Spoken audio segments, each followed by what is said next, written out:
Last time, we talked about how to use C# constructors to instantiate a class to create a new object, and we also talked about how we could access properties of the object that we created. This time, we're going to talk about how we use methods to get at the behavior that the object provides to us. Before we start talking about the details, here's a reminder of the module learning objectives for this module. We're still working on the first one. We'll handle the second one next time.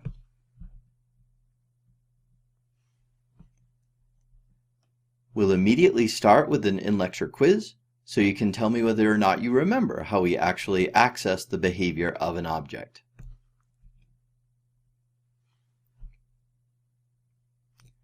To figure out which methods we want to use, we read the documentation. So we're going to continue working with our deck class. And as we look at this documentation, we see that there's a list of 4 different methods with the description of what those methods do. So we're going to interact with 3 of those methods. We won't worry about the print method today, but we'll try the other 3 to get some practice in how we actually call a method on a particular object. We'll start with the shuffle method so that we can tell the deck to shuffle itself.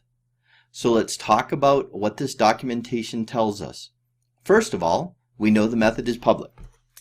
And all the methods we're going to look at are public.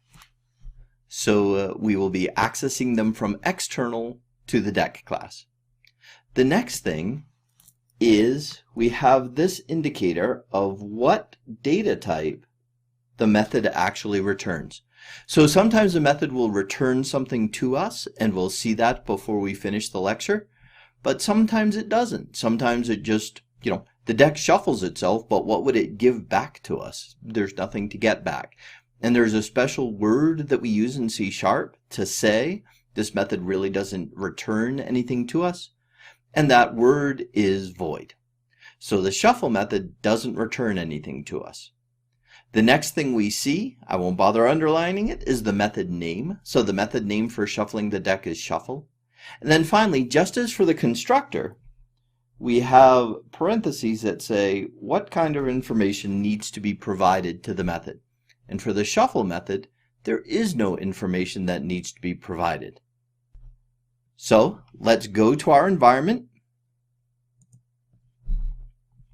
Now, I basically saved our project from last time and we'll build on it this time. Sometimes when you open up a Visual Studio project, you'll see something like this, where there are no classes open and you have a big blank blue screen, especially if I've provided some code to you. You might see it this way. The easy thing is, all along the right-hand side here, we have all the classes included in our solution. So for a console application, program.cs, we double-click it, it opens up our C# file, we zoom in, and so this is where we were working before. After printing the deck empty information, let's tell the deck to shuffle itself.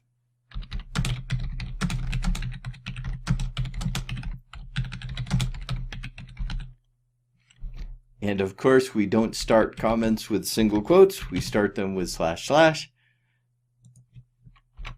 Now, just as here, when we wanted to find out whether a particular deck was empty, we had to first provide the object, the variable, for the deck we cared about. So we do the same exact thing with the method call. So the first thing I type is deck, and then I put dot, and then I put the method name. In this case, shuffle. Now, methods, the way we call methods, is different from the way that we access properties because we always put parentheses, just like we did with the constructor. When we called the constructor up here, we had to provide parentheses even though we didn't provide any information. Down here, same thing. Calling a method, we always have parentheses. Accessing a property, we never have parentheses. That's the rule. Okay, so I will Control F5, even though there's nothing really interesting here. So in fact, I'm going to I won't say I lied, but let's actually print the deck both before and after the shuffle just to see that there was a shuffle. And we'll even add a blank line between the two so we can easily see where that shuffle occurred. We won't necessarily keep this code throughout the whole lesson, but we'll use it for now as sort of temporary testing code. So we'll tell the deck to print itself. And you'll notice I called this method in exactly the same way I called shuffle. I just changed the method name. And then we'll shuffle it.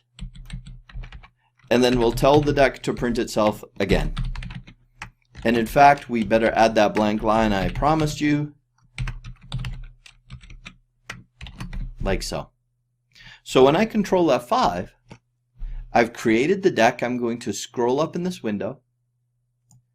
And we'll see here's the empty access, and then we see the deck is printed out in order by rank and then by suit.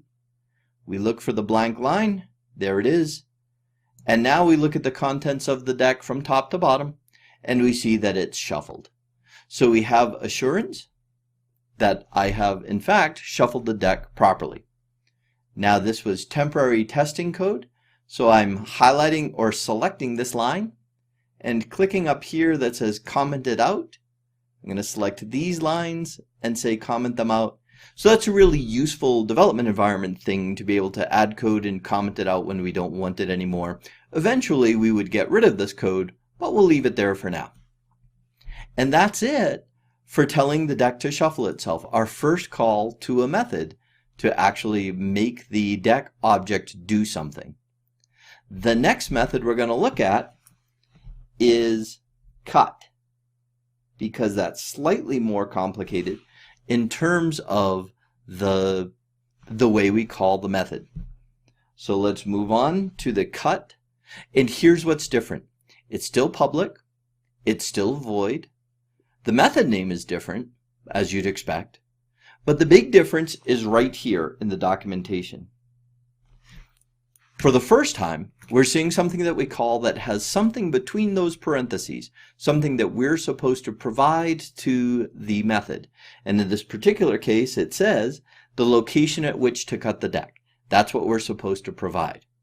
Now, from the method's perspective, this piece of information is called a parameter. From the calling side, the side where we're going to call it from, it's called an argument. The good news is the only thing that we really care about is not the name of the parameter, but we do care that it's supposed to be an int. So when we call the cut method, we're going to provide an int as an argument. So let's actually do that. Let's put it right. That testing code is handy for us. Let's put it right here. We'll say cut the deck, and we're going to tell the deck to cut itself, and so we'll say cut. But when we go here, we open the parenthesis, and it actually tells us in this little pop-up box, it tells us you're supposed to provide a location. And so let's cut the deck right in the middle. We'll do it at location 26. And the reason I said it's nice that we saved that testing code is I'm actually going to uncomment this again. And I'm actually going to comment the shuffle as well. Why am I commenting the shuffle? Because the shuffle adds a sort of randomizes the order of the cards in the deck, and I'd rather just see that the cut occurred properly. So I meant to uncomment this, so I'll click that twice. In fact, I'll do this one again too. So basically we're going to print the deck in order as the deck was produced by the deck factory, if you will. And then we're going to cut the deck. We've commented out the shuffle. And then we're going to print the deck again so that we can confirm that it actually got cut. So Control F5. And we'll scroll up to the top just to remind ourselves that it starts with clubs and diamonds, and then goes to hearts and spades, but after the space, we see that the hearts and spades are on top, and then the clubs and diamonds are down below. So we've cut the deck properly. Great. So This debugging code that we added just to make sure, or testing code if you will, to make sure it's working is coming pretty handy so far. So now we've done two different methods. Both of them returned void.